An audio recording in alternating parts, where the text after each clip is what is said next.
Pablo Picasso. In 1911, Picasso moved from Batu Lavar, a conglomeration of low-rent studios in Paris's Montmartre district, to a much more respectable apartment on the Boulevard des Clichy in Montparnasse. The new situation suited his growing fame as a painter, as well as his lifelong bourgeois aspirations. As the biographer John Richardson has written, after the shabby gentility of his boyhood and the deprivations of his early days in Paris, Picasso wanted a lifestyle that would permit him to work in peace without material worries. Like a pauper, he used to say, but with lots of money. The Montparnasse apartment was not without his bohemianism, however. Picasso took over its large, airy studio, forbade anyone from entering without his permission, and surrounded himself with painting supplies, piles of miscellaneous junk, and a menagerie of pets, including a dog, three Siamese cats, and a monkey named Monina. Throughout his life, Picasso went to bed late and got up late.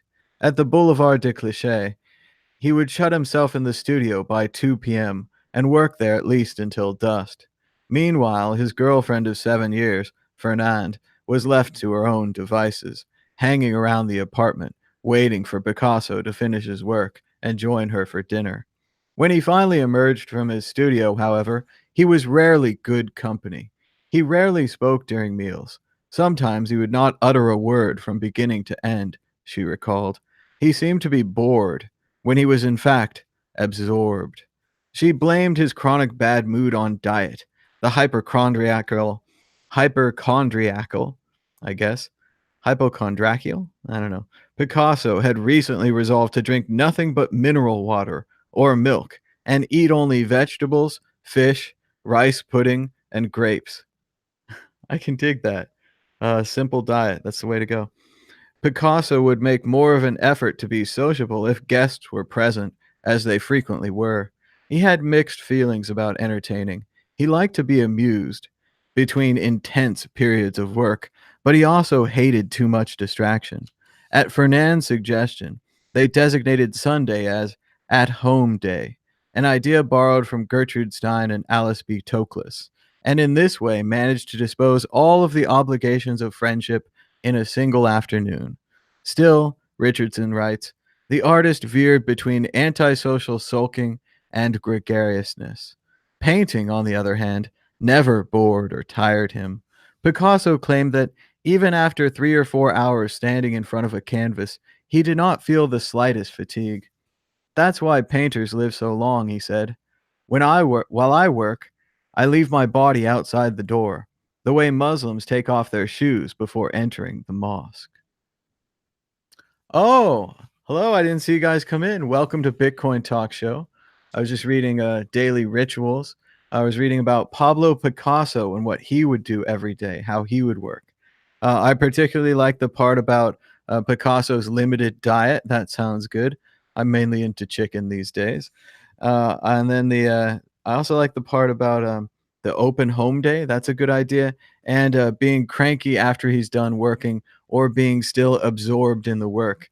I try to think of what Howard Stern said in the Howard Stern movie Private Parts, that he's always working on things to talk about on the show, that he can't be disturbed, and that everything he does is research. It's all research. But let's get started today on Bitcoin Talk Show. Today is Sunday, August 19th, 2018. My name is Thomas Hunt, and here's what's happening today in Bitcoin. The price of Bitcoin was pretty even at $6,403, with a high of $6,464 and a low of $6,316. That's $1 for 15,605 Satoshis. Let's check out the top altcoins by volume weighted against Bitcoin. Ethereum up 2% against Bitcoin. Bitcoin Cash up 2.5%. EOS up 3.75%. Ripple up 4.25%. Dash up 4.25%. Ethereum Classic up 1.5%. Litecoin up 1.75%. Ontology roaring back up 11%. And Qtum rounding out the top 10 up 1.75% against Bitcoin. Let's check out the top distributed applications. Looks like they've taken quite a fall. People do not use distributed applications on the weekend. IDEX still just over 1,000 users. Fork Delta in second place with 972. FOMO 3D, the gambling website, at 510, followed by the newcomers Ethereum and CryptoKitties, both with around 400 daily active users. Checking out Blocktivity, the most active blockchains, it's EOS, Steam, and BitShares. Position switch there as Steam has passed BitShares. Nothing has happened on this chart for weeks, and now Steam has passed BitShares.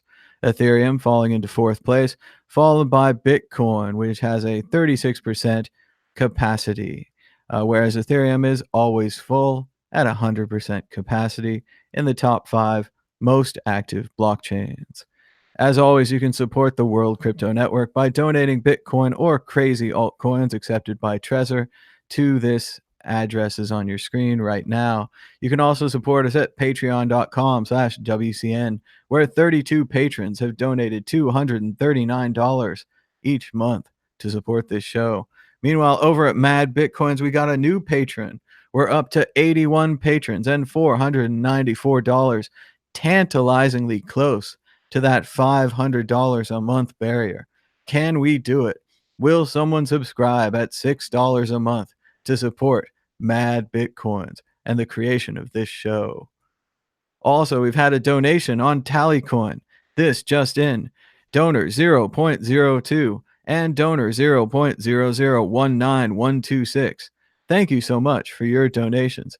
As you can see them on the chart right here, and you can see the most recent one there, almost as big as the cloud, perhaps the largest donation we've received so far on our Tallycoin fundraiser with our goal of $1 million.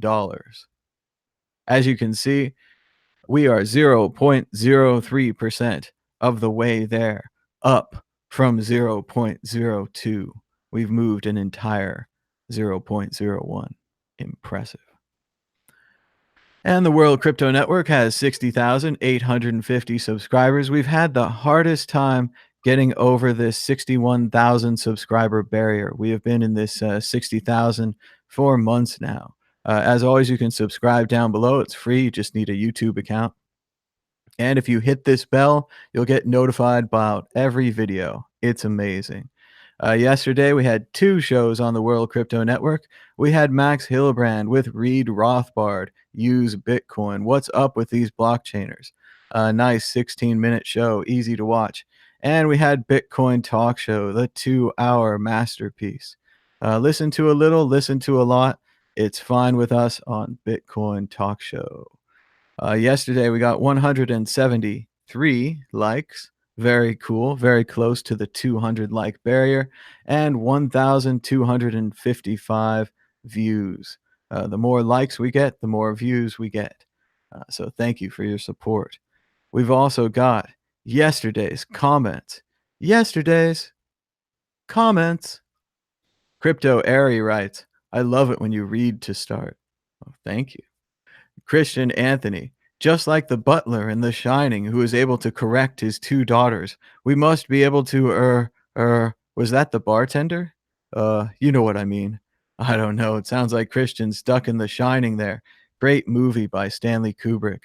There's also that great documentary, like something like Room 237 or something like that, whatever the room is. And it's all about the different versions of the film and how people have their own take. And he's wearing a moon sweater, that means this. And he's playing with a rocket ship, that means this. All kinds of stuff that may or may not be hidden in The Shining. One of the best things about The Shining is that Stanley Kubrick filmed it on purpose to be confusing. The hotel has no map. Jack will go out of one door into another door. He'll pop up over there. There's no way for you to get a handle on what's going on inside of that hotel, and it makes you feel lost in it as well. And this, of course, has led people to draw even more parallels to all of the continuity and what it's supposed to be, because Kubrick is such a layered genius, such a complex filmmaker. Kim Hughes says, kudos, mate. Good content, or great content, format, and presentation. Thanks so much. Matt Mooney says, damn right. and he includes a timestamp. Good job, Matt. Now other people can check out the part of the show that he agreed with. Thanks so much for your comments. Remember, after the video is rendered, the comment section opens. We've got 60 live viewers right now. Be sure to give us a thumbs up and a share. Subscribe down below, and that'll help more people find out about the show. Our top story today, undoubtedly, is from Electronic Arts and DICE, a thread. Back in 1994, DICE developed a game that was never released. It was a sideways scrolling 2D shoot 'em up developed for Amiga, Sega Mega Drive, Genesis, and Mega CD. Development was almost done before the game was suddenly put on hold. The game had already gotten early previews from Gaming Magazine, like this article from the One Amiga back in May 1994. DICE moved on to do other stuff, and the game was long considered a lost treasure. Until now. And they've got a trailer for the game. It's coming out soon for the PlayStation 4, etc., etc. And what's really amazing about this is not, the game. It looks like it's, Contra, but here it is. 1994, they terminated a project. It was too good to be true. Prepare yourself. It's coming. It will be hardcore. And, the game looks like Contra, and it looks like a really nice, fun version of Contra. They said it was a run and gun game. They have names for all these things now. But what I like about this is I'm interested in this new model of making money. Obviously, for DICE, this software had no value. They tried to release this game, and the market wasn't there. They didn't think it was worth finishing, et cetera, et cetera. But now that software still has some kind of value.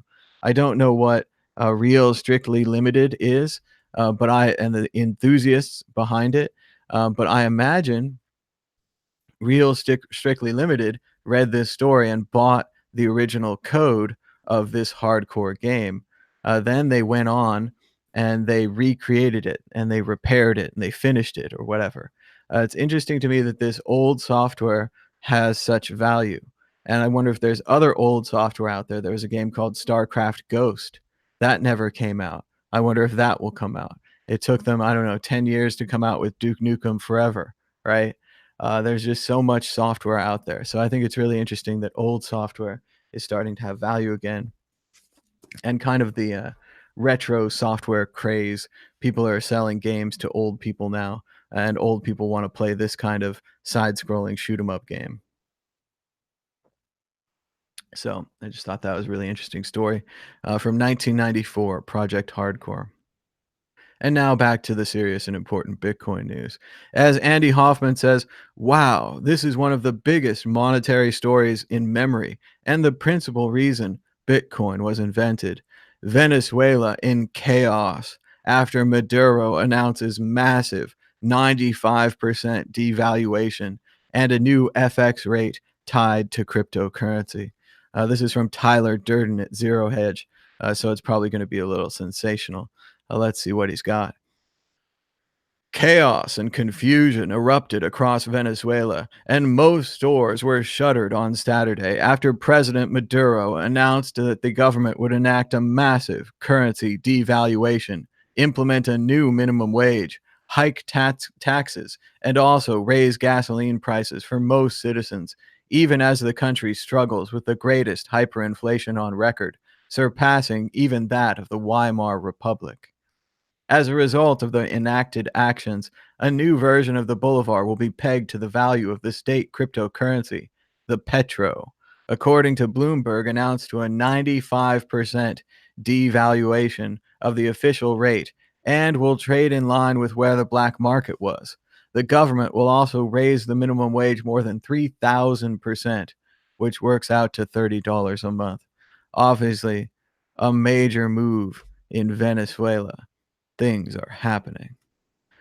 And this is an oil-linked cryptocurrency replacing a sovereign currency. As a result, the Petro, which will fluctuate dramatically, will be used to set prices for goods. The package of measures combines the necessity with the baffling. Luis Vicente Leon, president of Caracas, back. Let's see. The government has recognized the need to anchor the economy to an external variable outside of its control, such as the international price of oil. A wise decision, but it does so by hiding it in a vehicle that suffers from a lack of confidence and viability, such as the Petro.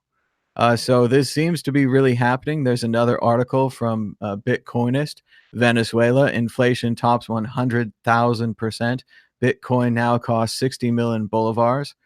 Just talking about again, and they're talking about redenomination, and that this the Petro is apparently real. So it's very strange. Not sure why they're quoting this guy. Okay, but yes, you won't file the IMF here. Introduce the bizarre plan. They will open 300 currency exchange kiosks in hotels, airports, and shopping malls as part of a bid to supersede the country's black market. Maduro said Friday that the central bank will increase the frequency of weekly foreign exchange actions to 3 and eventually 5. Speaking to Bloomberg, the head of the consultancy Econometrica said the announcements amounted to a head scratcher.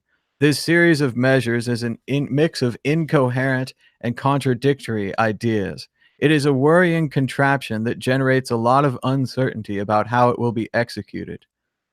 Friday's devaluation, which is merely a formality to allow the official rate to catch up with the black market. Okay, so that's one good thing so far. It sounds like the black market rate, which is probably just what the normal people use, has already been at this level for a while now. So this isn't like the people are going to experience a 95% drop on a single day. Certainly, from an official standpoint, apparently they were holding up the official rate in some way or just pretending. But this is still a major devaluation, and to say it's lower than Weimar Germany is very low. Let's see. They devalued the bolivar for the first time 22 years after oil prices crashed. In 1989, they raised gasoline costs, 21% rise, and began Chavez's rise to power. Devaluations have become the de facto norm in Venezuela's recent history, as Chavez and Maduro devalued the bolivar many times. And again, this is inflation, right? This is that thing where Paul Krugman's like, in your normal life, you never have to worry about the value of your paper money. Ha, ha, ha, ha, ha. Many times.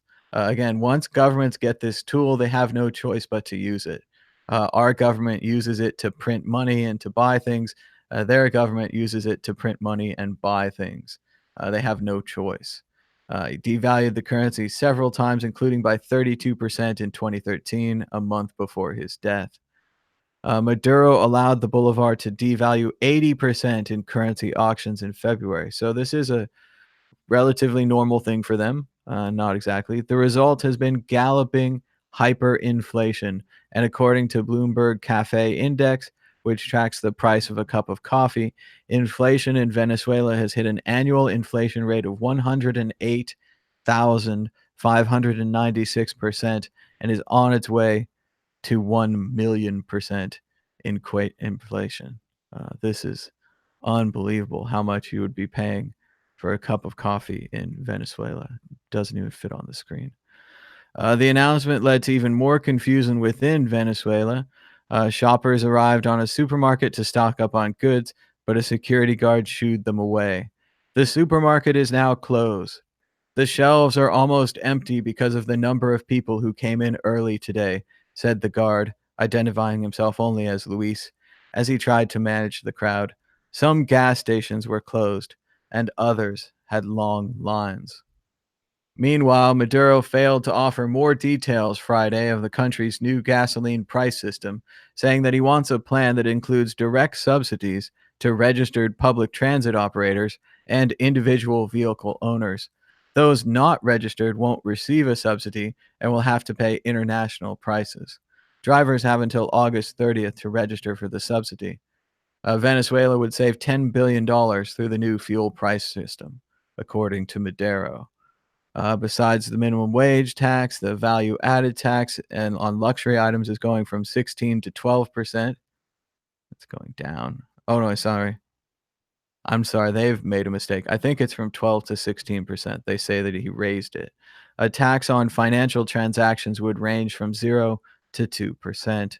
Venezuela's economy remains in shambles, with record breaking hyperinflation crushing any purchasing power the locals may have, and thousands of people fleeing poverty to nearby countries. Over the past year, the U.S. has imposed increasingly restrictive sanctions on Venezuelans' finances and debt issuance, aiming to drive dictator Maduro out of power. However, the U.S. remains Venezuela's top oil importer, and Washington has been reluctant to apply any direct penalties to the country's oil industry.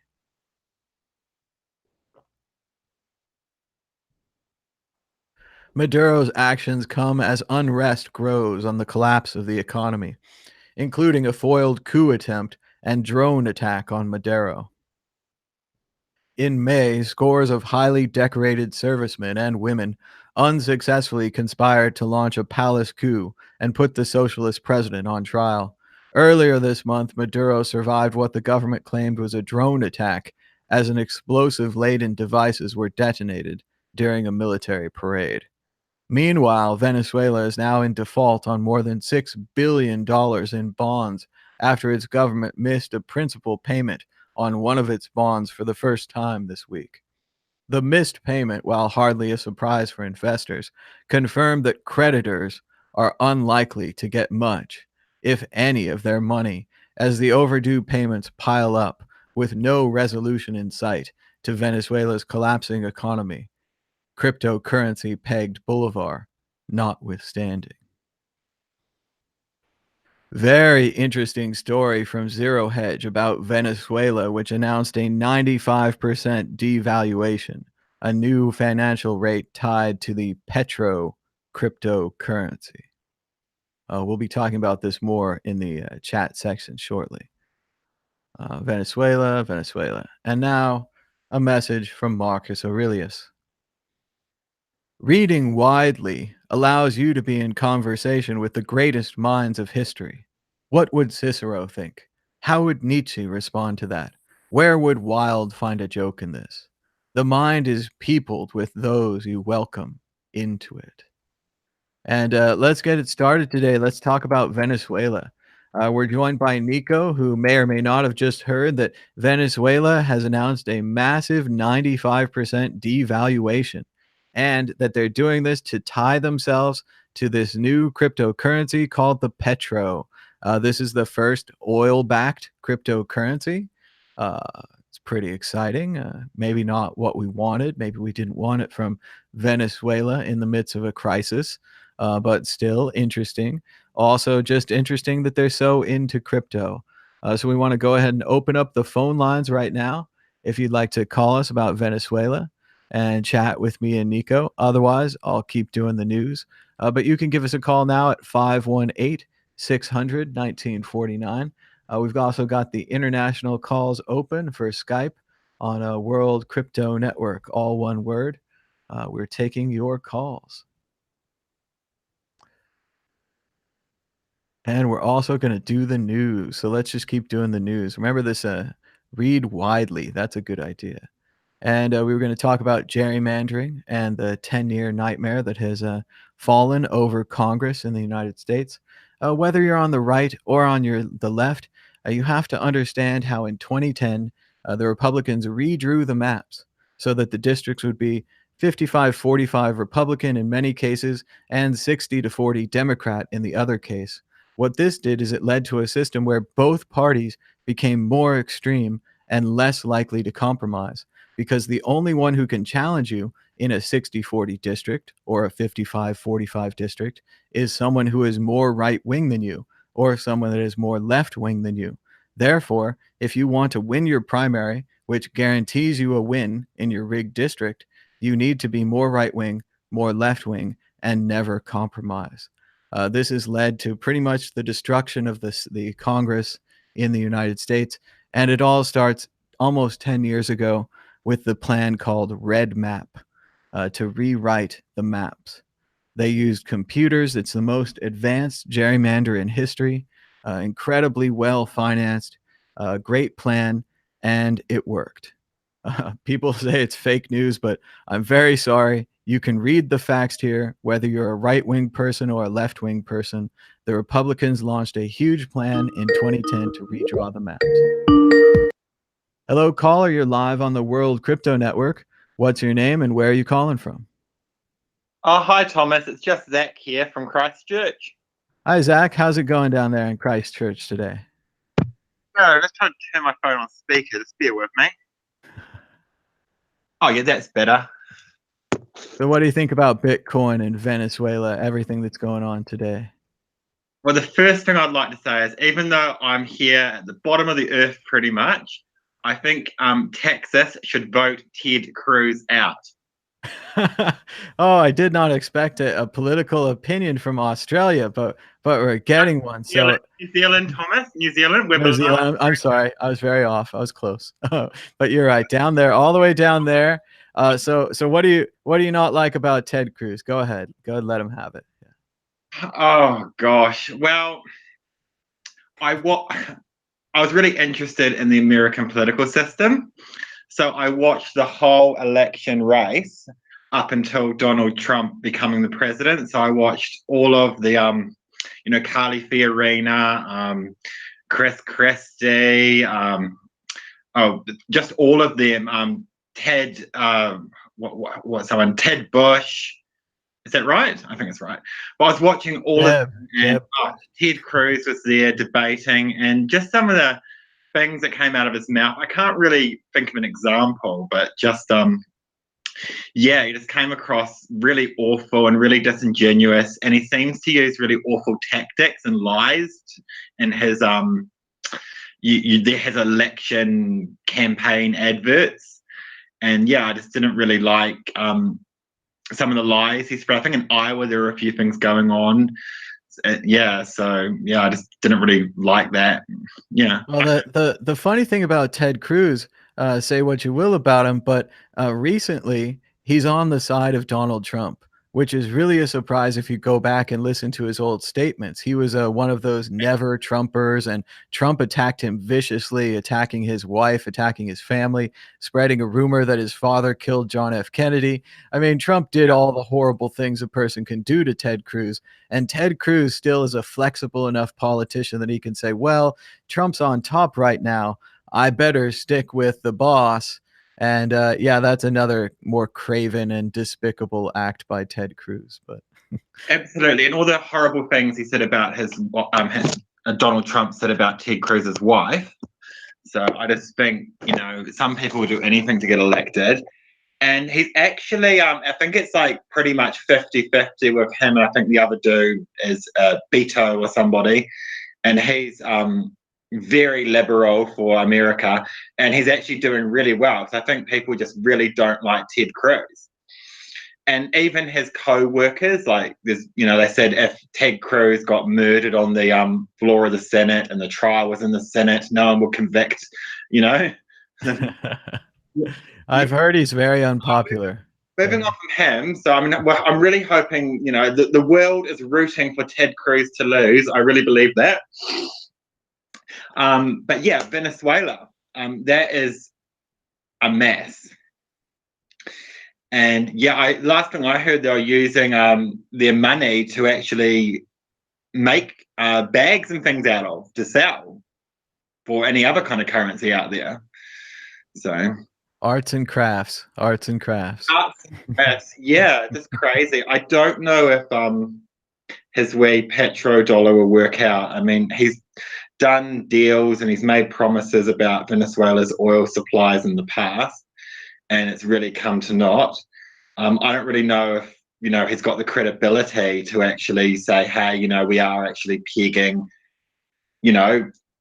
this crypto to our oil supplies. I mean, a lot of those oil companies aren't even up and running because Venezuela's had so little income that the actual plants which are producing this oil, the big ones aren't even running. I mean, there's been workers that have collapsed in those plants from exhaustion. It's just they don't have the skilled labor force. I mean, when you get a country in the state of Venezuela, you find everyone which has the means to leave, so a lot of the entrepreneurs and people with wherewithal, they all tend to flee the country like rats, fleeing a sinking ship, which Venezuela clearly is. And obviously, America and, probably quite a few other nations aren't happy with the leadership Maduro is, putting forth, and they want to put sanctions on him. They want the populace there to, I guess, rise up and get rid of him. And I'm quite surprised he's still in power. I mean, when you have a population which is starving, I mean, that population tends to, rise up. I mean, the apathy tends to evaporate when it's a matter of, survival. I completely agree with that. And it's not just the population rising up. For me, historically, I just want to say every country that's ever tried to sell oil in something other than the dollar has been swiftly invaded, right? Something has happened. They've been overthrown. Some kind of, catastrophe has occurred, and they've been swiftly invaded. So I'm very interested to see this Petro because it's linked to the dollar or linked to the oil, right? I think that's interesting. And also, the computer aspects here, I gotta say, it's a dark horse out there, but I'm kind of rooting for the hackers. What if the hackers come in and take a bunch of this Petro? In the same way, what if the oligarchs have conspired with their own hackers to own a bunch of this Petro? This could be the new exit scam for the dictator. Can he be successful putting his country's money into cryptocurrency and moving it out of the country, as so many other dictators have done with pallets full of cash? Right? The US government inadvertently helped out all these dictators. They have pallets full of cash, they have gold and diamonds and jewels, and they always run away with that kind of stuff. But the question this time is, will they run away with cryptocurrency? Will they exit scam? Will it be an inside job? Will it be hacked? I'm very interested to see how that all plays out. Do you mean Maduro, or do you mean like himself and the top kind of brass there might do a runner with it? I think both and all are options. I think we've got top hackers, we've got Maduro, we've got the top people around him. I don't know if he's a family man like our leader here, but a lot of these people have some family and some friends, and I'll bet they do pretty well on the Petro. Nico, do you have a comment on the Petro? Yeah, I mean, I feel like it's logical for them to do that. I think exit scam is the correct way of thinking about it. I mean, what would you do if you were in that kind of situation? And certainly they've done some research on the field, and it is probably the easiest way to do such a thing if you were to disappear with a bunch of other people's money. I do think crypto is the way to do it. So definitely a popcorn moment here. And historically, the most recent exit scam in this way, I forget his name, but the dictator in the Ukraine, he had to flee all of a sudden. The people had a massive uprising, and the people marched into his palace. And it was the most amazing scene. You can see the videos of it. Sure, they smashed a little bit. They opened the doors and the windows and stuff. But generally, the people don't take anything because they kind of believe this is their money. This is their country's treasure. And they just kind of walk through horrified like it's a museum, and you're just seeing the wealth of this person and just the wastefulness. And he was in government, he was the government, and just so much wealth. And again, he couldn't take any of that with him. All the Queen Anne chairs and the fine antique furniture, all of that was left behind. But now, if you imagine the modern dictator, he's got a treasure or a ledger in his pocket. Maybe he even shoved it somewhere else, and he's good to go. He's travel ready. He's got billions of dollars in his back pocket, literally. So yeah, I think it's very interesting. So A lot of these dictators tend to go down with the ship, though. I mean, Hitler went down with the ship. Gaddafi went down with the ship. Bashir al-Assad in Syria, like, he's still there. He was offered an exit strategy. I think Russia maybe even offered him some money just to get out of there. Some country offered him money just to leave and let it be taken over by whoever. But a lot of these dictators seem to, I don't know what it is, maybe it's some kind of hubris. They think that they're going to be victorious in the end, but a lot of them end up just going down with their wee empire. That's what I've kind of noticed. But I mean, I hope he just goes. I mean, people obviously don't want him. They're sending drones after him. And he was a bus driver before becoming the president. I don't even know how that works. I mean, I suppose we've got Donald Trump there, you know. I think it's a great slogan. You've got to get on the bus. I'm the bus driver. I like it as a metaphor. I don't know that it would work, but it's a good metaphor. And yeah, so one of the this is actually the main reason I rung you. I was going to say, does the World Crypto Network have a website? Sure. WorldCryptoNetwork.com. Also, and is your donation page on that? We have a QR code. I don't know that we have the full thing going. We haven't updated it in a while. The web guy quit, so we got to figure out how to fix that. But yeah, we've got the web page right here. It's pretty neat. He set it up so that it automatically updates to the new shows. So we just put up the new shows, and then they show up. Here's the show that we're on right now. There it is, and it's got the same old stuff. I could spread the altcoin donations a little bit more, probably. I'm not sure those are really coming up that much. But yeah, the QR code for Bitcoin's always there, at least one of them. I'm pretty much a Bitcoin maximalist, but I do like Vertcoin. And on the Vertcoin website, they've got a really cool donation section. So on it, you can donate to, like if it was the World Crypto Network, you'd have a QR code to donate to the World Crypto Network. And then like another QR code like on theirs is like tips for, you can have like tips for yourself, kind of like, because sometimes I'm like, oh, I want to donate to the World Crypto Network, but I'm always kind of like, is that money going to Thomas? I want Thomas to have some money, but I also want some of my money to go towards like actually, paying the rent for the World Crypto Network. Obviously you've got rent to pay and any service. I'd like to be able to like spread my donations out. Just some feedback. I mean, I know you Yeah, do. I think that's a good idea. And one thing I think that I'm doing that's kind of moving that way, I was thinking about it this morning. This Bitcoin address, I don't think I'm going to move the Bitcoin. And I've done this before, and it, fills up with transactions and stuff like that. But if I just leave the Bitcoin here, eventually it'll be worth $1 million.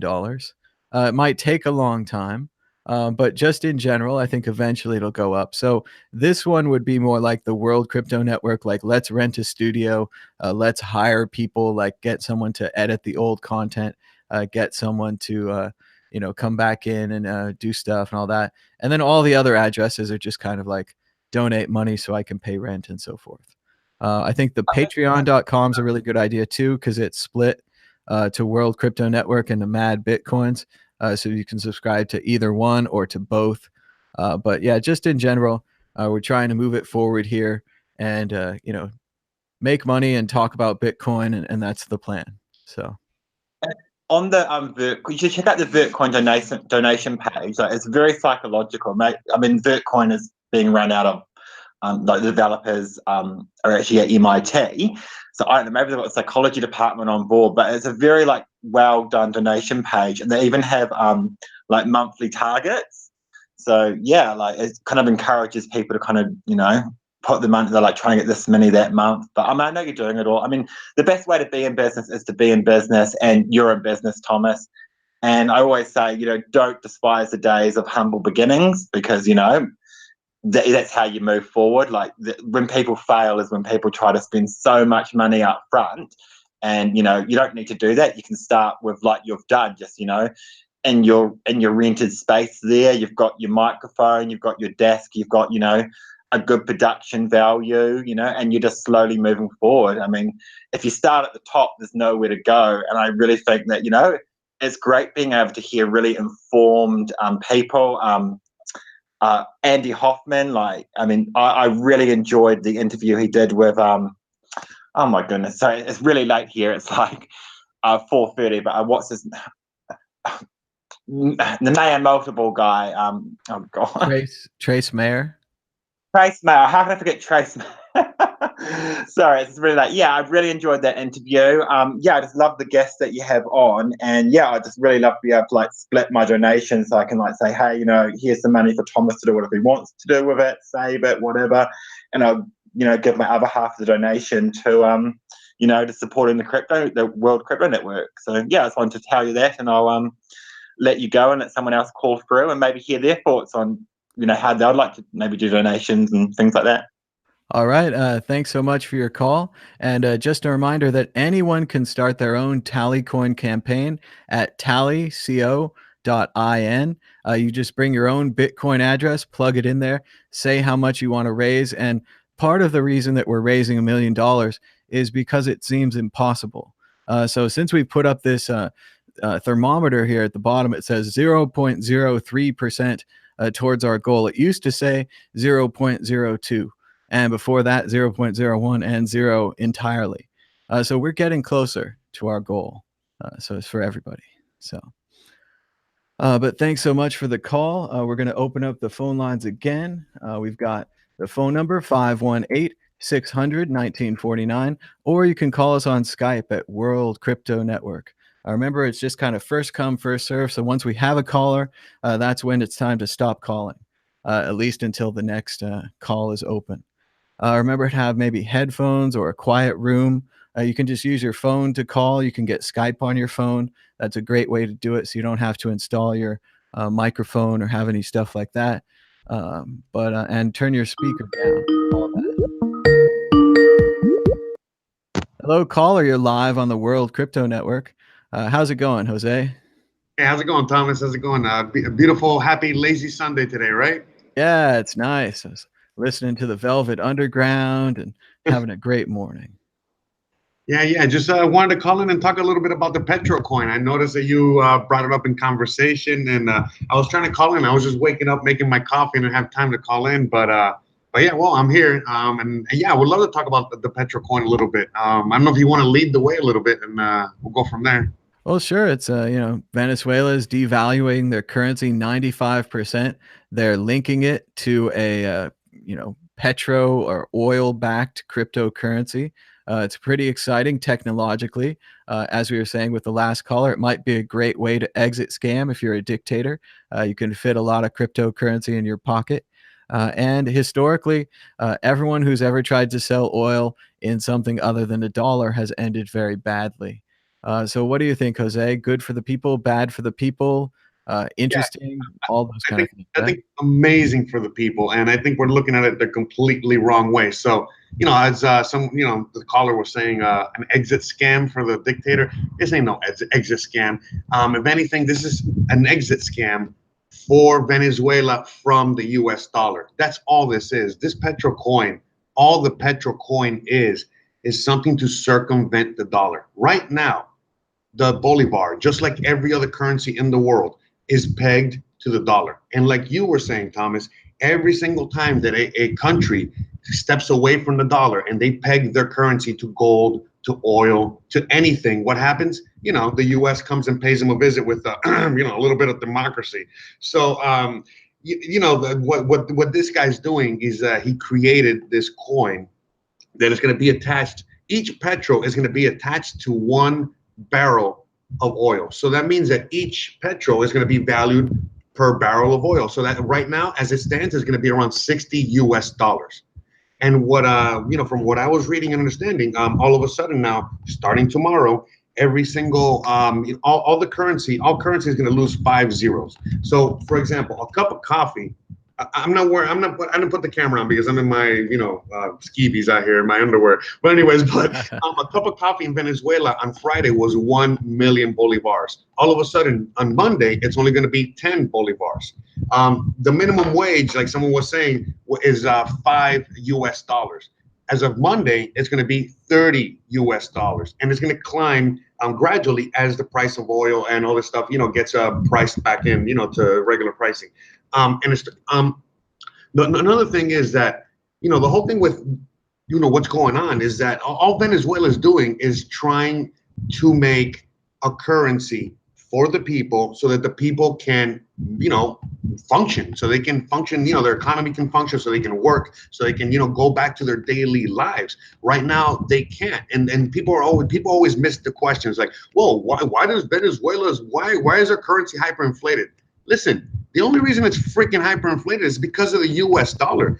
Every time that President Maduro or anyone in any other country, but anyway, just let's stick to Venezuela. But anytime that Maduro prints out a new Bolivar, immediately the U.S. goes out and says, okay, now we're going to reevaluate your Bolivar. And even though you guys say this is what it's worth, we say this is what it's worth. And so now it's worth like $7 gazillion, like it's hyperinflated.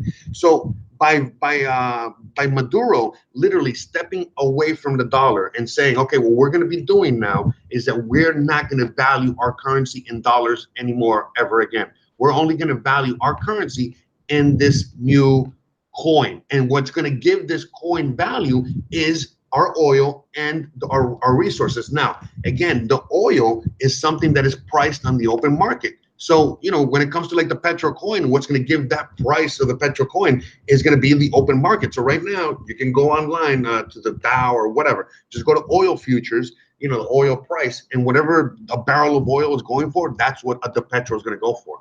So all of a sudden now, a typical citizen's minimum wage is going to be half a Petro. So around $30 US.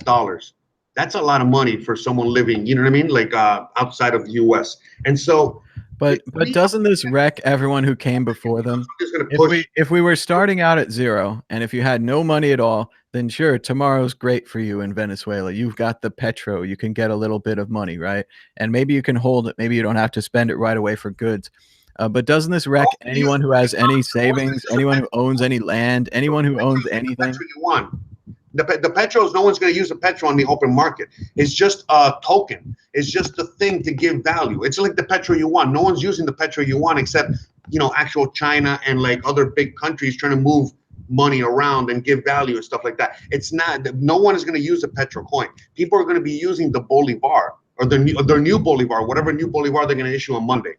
You follow me? And all this is, imagine it being like gold. It's just something that's going to peg a price to the currency so that the people of Venezuela have a working currency and the U.S. cannot manipulate it, because all of a sudden the only way that the U.S. or the central banks, I might add, that's what we're talking about, when the central banks start to try to manipulate this, well, the only way they can manipulate it is by what? Making oil go up. So guess what? When the oil prices go up, well, everyone around the world is going to get poorer except for who? People in Venezuela. And again, it's just, we don't know until it works, but this is the last thing I'm going to say. Once this guy pulls this off on Monday, tomorrow, and we see this working, all right, if it works, if it actually works, we're going to see a lot of countries trying to follow this model. And that's all I'm seeing with this. I think it's a beautiful, beautiful time for humanity and all of us moving forward. It's like literally the first step in defeating the banks. It's a whole country taking on the reins of doing this. I mean, that's literally what it is. All right, I'll shut up. But all right, so I want to agree with you, but I kind of agree more with the chat. The chat's kind of saying, why not Bitcoin? If they really believe this, they could just buy some Bitcoin. Once again, it's the old altcoin problem. They printed the Petro. How'd they print the Petro? How are they going to print the Petro? How are they going to secure why not Bitcoin? Mine the Petro? Why not Bitcoin? The reason it's not Bitcoin is because Bitcoin right now is priced in dollars. Bitcoin right now is being manipulated. Right now, we're all on the fucking markets. We know what the frickin' is going on. So that's why they can't use Bitcoin. And I think that leads into my second point, that I think that this is obviously going to be manipulated, and that the people might not benefit if they're manipulated out of their money. And there's a ton of people once Venezuela leads into this market, and they're the very small currency. Which also leads to the idea, what if the price of oil goes down naturally because they find more oil, which they did in Canada with the shale oil and the new production possibilities they did with natural gas and fracking in the United States, much to the destruction of the water wells, but still they got more oil. They drove the price down. The people are now susceptible to price movements in the price of oil. It seems like a potential problem for Venezuela. I thought that the reason that Chavez's government collapsed a lot of that problem was because oil prices shockingly went down. They used to be $80 a barrel, $120 a barrel. So I'm not so sure about it. I'd prefer if they took Bitcoin. 100% right. And again, who controls the price of oil? Who puts the price on oil? And again, it's the U.S., the central banks, the dollar. So yeah, remember back in 2008 when the economy tanked and oil was at like $170 a barrel, and now it's at $60 a barrel. and it's going to go back up. As soon as the economy tanks, remember I talk about that a lot. As soon as it tanks, it's going to go up again. And the thing is that, look, all Venezuela is trying to do, Venezuela would have rather, pegged their bolivar to gold or silver or something like that. But the reason they do it with oil is because that's a commodity they have. They also have gold and oil, gold and silver and all this other stuff, but they're pegging it to something that is a natural resource to them. And again, they are not putting the price on the oil. The open market, meaning the whole world, is what's already putting this price on oil. So every day as oil is repriced, you know what I mean? There's at least some sort of commodity in which they can peg the bolivar to. So even if oil goes down to $30 a barrel, it's okay, because it's only going to be like you know what I mean? Like they'll be able to control it better. You know what I mean? They'll be able to control the valuation of their actual currency. And it's not going to be like an entity, like a central bank or an actual government that is like literally saying, all right, all of a sudden a cup of coffee is worth 1 million bolivars. They can't necessarily do that now. You know what I mean? And that's... See, I'm not so sure about that. I kind of think, here's what I'd like to see as an alternative. I would like to see a country that just throws up their hands and they say, you know what? We're not good at controlling the currency. When times are good, we print too much money and buy too much stuff. And when times are bad, we print too much money and buy too much stuff. We're giving up. This country is getting out of the currency business. And from now on, we're just going to use Bitcoin. And we can't control Bitcoin and all those things. We're going to try to hold some. We're going to have some strategies and all these kind of things. But we're giving up the currency business. And also that, they would deregulate and they would be all into having crypto businesses there, and everyone would move there.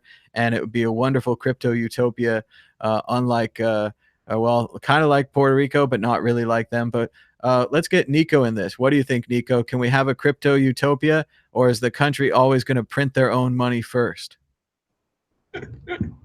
Well, for sure they're going to try, and I think this is what it is exactly.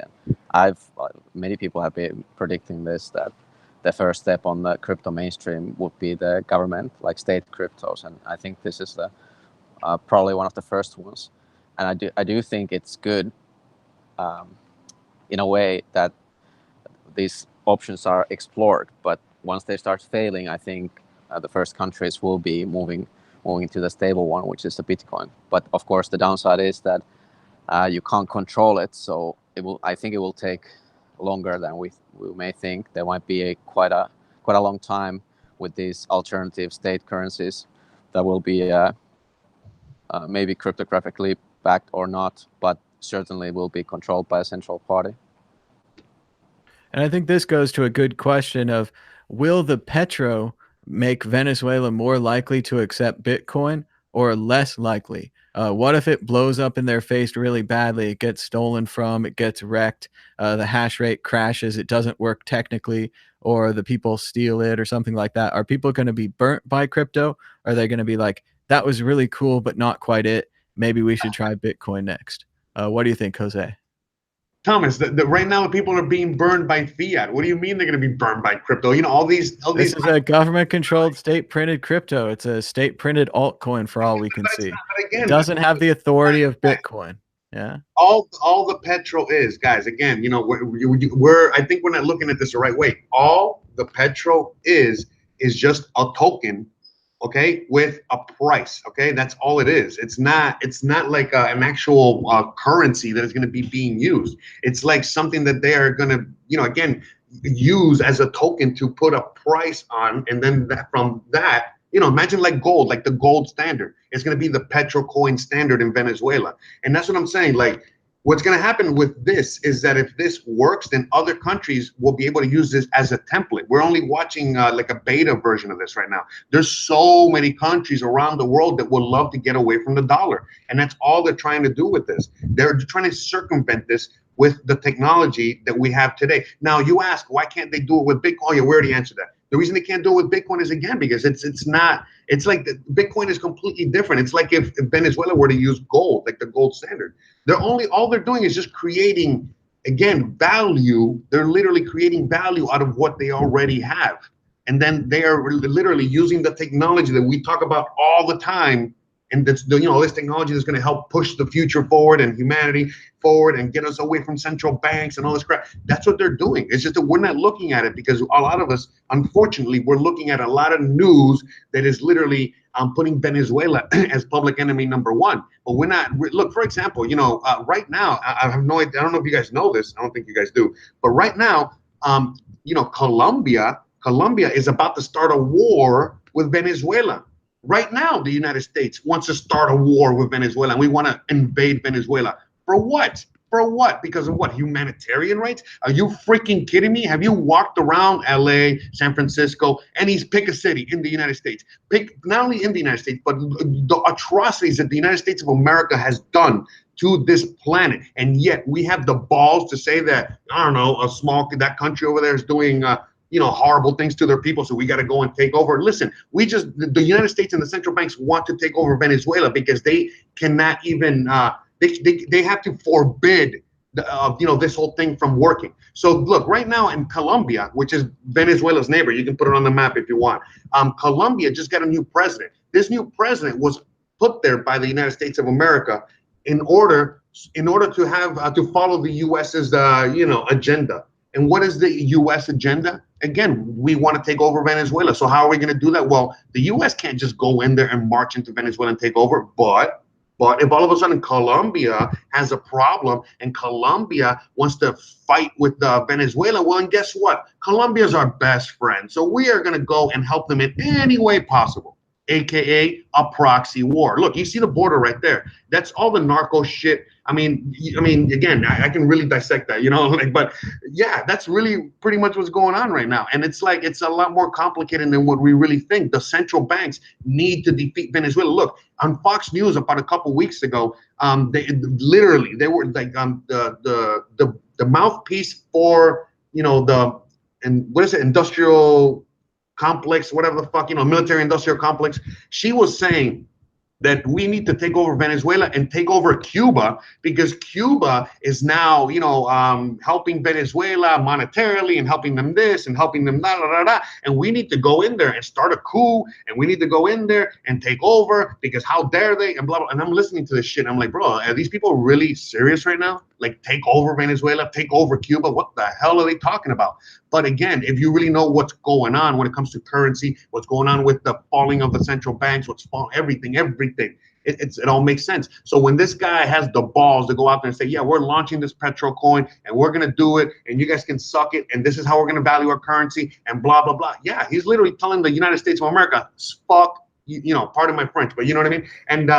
And that's what we're watching. So let's see what happens tomorrow. We don't know. We really don't know. But I have full faith that this could be the very beginning of many, many other countries falling in line. And by the way, Cuba and the Caribbean are also issuing their own coin, the Cuba coin. And I got like a link here somewhere. But yeah, they're doing the same thing. You know what I mean? There's a lot of countries doing this, a very similar thing. It's just that Venezuela has a little bit more power behind it because, believe it or not, about 10, 15 years ago, Venezuela was a pretty rich country and very, very well off. And it wasn't until the United States started sticking their nose in there that all of a sudden you see Venezuela pretty poor. But Venezuela ain't poor either. And the people, listen, man, the people that are living in Venezuela, again, there's people leaving and there's people also going into Venezuela. Venezuela is not what we think it is. Look, I'm gonna leave you with this real quick. Are you familiar with Abby Martin? Because I know there's a little bit of left leaning in this room right here, but if you guys don't know who Abby Martin is, I suggest you guys Google her, search her. She is an amazing journalist. She works for Telesur, which, by the way, Telesur is RT, but for Latin America, and they just got banned from Facebook. But anyways, Abby Martin, talks about Venezuela. She has stories on Venezuela. She's out there literally in the dirt, talking about Venezuela. And when you look at Venezuela from the other perspective, yeah, shit is not, roses and rainbows over there. But I'm telling you, it's not what we think it is. And the reason the people of Venezuela are sticking by the Venezuelan government is because, just like Cuba, they know that they are opposing the evil empire. And that's all they're doing. So it's like either A, be on Venezuela's side, or B, become part of the evil empire. And to a lot of people around the world, being part of the evil empire is not an option. And that's it. That's really literally what's happening in Venezuela. right now. Same as Turkey, same as a lot of countries, man. Turkey's breaking away from the UN and they're trying to be a sovereign, entity on their own. I mean, this is happening all over the place. Otherwise, you become Argentina. Anyways, again, you know me, I can go on forever. Let me shut up for a second. All right. Thanks, Jose. Very animated. We'll have to see how it goes. A lot of interesting stuff there. Mainly for me, I'm just so interested to see how Bitcoin is changing the world. I always thought that it would. I still think that it'll be original Bitcoin. I'm not too crazy about these copy coins. But in general, this is it. We're changing the world. We saw it with the crisis in Cyprus. We saw it with the other currency crisis that people have had, Venezuela, other countries, people fleeing to Bitcoin, people having the option to flee to Bitcoin. And now the option for these governments, perhaps, as you say, to unite together and to fight the United States and the central banks and the loans and the oil and all the other things that have had a major force in our culture for the last 50, 100 years. So we'll have to see how it is. And just like they say, the Chinese curse, may you live in interesting times. We'll have to see how it goes on Monday. But thanks so much, Jose, for the call. Give us a call anytime. Very animated. Thanks again for having me, Thomas, and have a beautiful Sunday and great conversation piece today. And it's going to be an awesome Monday. See you guys tomorrow. Bye-bye. All right. See you tomorrow. Bye-bye. And you can give us a call now on Skype at World Crypto Network or at 518-600-1949. You don't have to be as animated as Jose, but it helps. And I do like it that people are allowed to share their opinions and to voice their ideas on this show. Nico, what do you think? Venezuela, all these governments moving against the U.S., printing their own coins. Is that Bitcoin changing the future? I think so.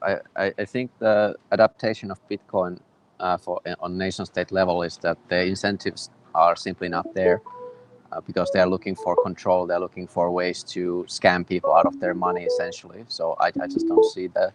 But what do you think, Venezuela? Oh, got to turn your speaker down. Hello, caller. You're live on the World Crypto Network. What's your name and where are you calling from? Hello, Thomas and Nico. This is Mustafa calling from Pryor, Oklahoma. Oklahoma. All right. How's it going, Mustafa? What's on your mind today about Bitcoin? I'm just calling in to continue the conversation about the whole Venezuela issue or thing. And, Jose makes some pretty good points, about how there is a possibility that all the country's trying to do is just go away from the petrodollar. But like you said, which is fact, we all know how that ends or how that doesn't work out for any country that tries it, Examples are Libya, Syria, a couple other places. And it all kind of ties together, the fact that those countries don't have central banks or didn't have central banks during the time that, Gaddafi was in power or Assad was in power or whatever. It just kind of all makes sense that, yes, there is that top-down control of central banks in the world that say you have to do this a certain way. But I agree with you, Thomas, the point that if they, instead of using oil-backed cryptocurrency, which really makes no sense, what's the point? Like, why don't you just call it an oil-backed currency? Why does that have to be? Where's the crypto at? It just doesn't even matter. It doesn't even matter whether it's a cryptocurrency or just a currency. If it's backed by oil, it's backed by oil, right? But if it's not like mineable, if it's not an open source project, it just doesn't make sense. It reminds me of this blockchain and database issue that we keep having. They're so excited to adopt the blockchain, but really they're just getting the benefits of the database. I would prefer, like you're saying, why not just print some boulevards and say you can change this boulevard for 20 gallons of oil, or just give them gasoline, make it a gasoline-backed currency, something like that. Yeah, exactly. Instead of saying that, the central bank of our country will decide what the currency value is and all the, like inflation rates and all that. If they're going to peg it to the price of a barrel of oil in the world, or whatever OPEC says or whatever, then that just call it that. You know, there's no point to say crypto. I think that it's because crypto, the word cryptocurrency is catchy. That's kind of why they're jumping on it. So people are like, oh, okay, so yeah, they're being progressive, or they're using the latest technology to try to help the country or whatever. But I don't know. I don't think that's good. I don't think it's going to work out for them, unfortunately. It'll probably just end up with, like Jose was saying, with like a proxy war destroying the country or something. Now, if they did decide to peg their currency against Bitcoin, or actually just use Bitcoin as a currency, which hasn't been done yet, so really we don't know what would happen if a country decided to do that. I think it would be a lot better. I mean, it would definitely. I know the reason why they're not doing it is because it would mean that the government is giving up their power over the currency, right? Which is power over the people ultimately. So they don't want to give. No person or company will voluntarily give up power for nothing in return, even though what they're getting in return is probably the sovereignty of all the citizens and the whole country. So in the long run, it's probably the best thing to do. But most people, as you know, don't really think about the long term. They're just trying to get rich or get as much wealth accumulation as possible today. So it's just like drivers on the freeway, right? We've talked about this before. Nobody merges, nobody waits for anybody, everybody races ahead, and then they get there 5 minutes earlier, but the traffic slows everyone else down. It's the same thing right here. Everyone could benefit if we all agreed to just use Bitcoin. We would have a solid currency. We wouldn't have inflation. We'd be deflationary. And when you made money, you'd actually get to keep your money. So it'd be good for all countries, but we're not there yet. We're going to have to go through these countries creating their own currencies and failing. These companies like Amazon Coin, eBay Coin, creating their own currencies and then failing. And then coming back to the idea that, yes, you have to give up some of your power when you go into Bitcoin. Bitcoin isn't going to give a special sweetheart deal to Amazon, and it's not going to give a special sweetheart deal to Switzerland, right? Amazon and Switzerland, both very powerful. Yes, big countries, big companies. No special deals. Bitcoin doesn't care. You can't print any more Bitcoin just because you're the US government. And that's what I think is going to happen, is that everyone's going to give up and just use Bitcoin as their store of value because it doesn't benefit anyone. It's the only means of trade where everyone comes in equal, everyone has an equal chance, whether you're a country, a company, or a person. Yeah, I agree with that. We're all just gonna have to wait until one country decides to do it. It'll definitely be one of these countries that's failing. The currency's failing. I'm from Egypt originally, and the Egyptian currency has been devalued many times in the last 5 years. And a lot of people that I know out there have dropped from middle class to lower class in a day. Overnight, just woke up and found that their wealth or whatever, their property values or whatever it is, or however much money they have in the bank is just worth half overnight. That happened a few years ago. And it'll keep happening in all these countries, probably here in this country as well, eventually, and we'll just have to wait and see for that one country that's gonna take the initiative and decide to adopt Bitcoin as a main currency of the country, and then we can see how that experiment goes. We've had stability for so long, and it's been amazing. It's been fun, but it's entranced everyone into this stability, and they just think things will be stable and normal forever. And I say no. Appreciate this stability now while we have it. I do think we've gone over the hump, and that we're on the decline of the empire now. And I hope the empire can last. It gives us many benefits and keeps away, chaos. But I think we might get to see some chaos as well. So we'll just have to see. But thank you so much, Mustafa, for your call. It's been good talking to you. Yep. Thank you very much. Talk to you guys later. All right. And we're going to open up the phone lines now. You can give us a call at SKYPE World Crypto Network, all one word, or at 518 600 1949. We're talking a lot about the Venezuela deal, what's been going on in Venezuela, how they've been devaluing their currency, and now they're going to try a cryptocurrency, sort of. What do you think, Nico? We were talking just a minute ago. What do you think about the caller? Yeah, I think we are going to see a fair bit of chaos probably, but we're probably going to see some anarchy as well. And just like the caller mentioned, what I meant earlier is that the incentive model is simply not there for big nation states, in my opinion. So I think the key is to reach as many regular users who actually use, regular people who actually have to use this money, and to I think that's the only way to actually gain some ground, because there's no incentives for big companies or nation states to actually adopt it, because they will always want to be in control of the money supply, and they will always want to be kind of like calling the shots. And I think Bitcoin is going to move us, at least help us to move towards like this global village kind of society or economy where we all live in the internet and we use Bitcoin and we use English as our common language. I think that's already happening in many levels, and I think that's going to be the direction of the future as well. I don't think there's much room for nationalism anymore, and frankly, I just have hard time seeing any country at the moment adopting Bitcoin. I just don't see it happening.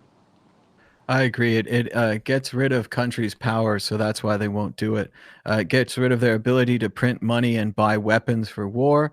It also gets rid of their ability to print money and buy disaster relief, or to buy road construction, or any of the other things that we value from government. So it really does change society into something where you have to pay for everything that you buy. And even for just a normal person like myself, I charge everything and then I pay off the charge bill at the end of the month.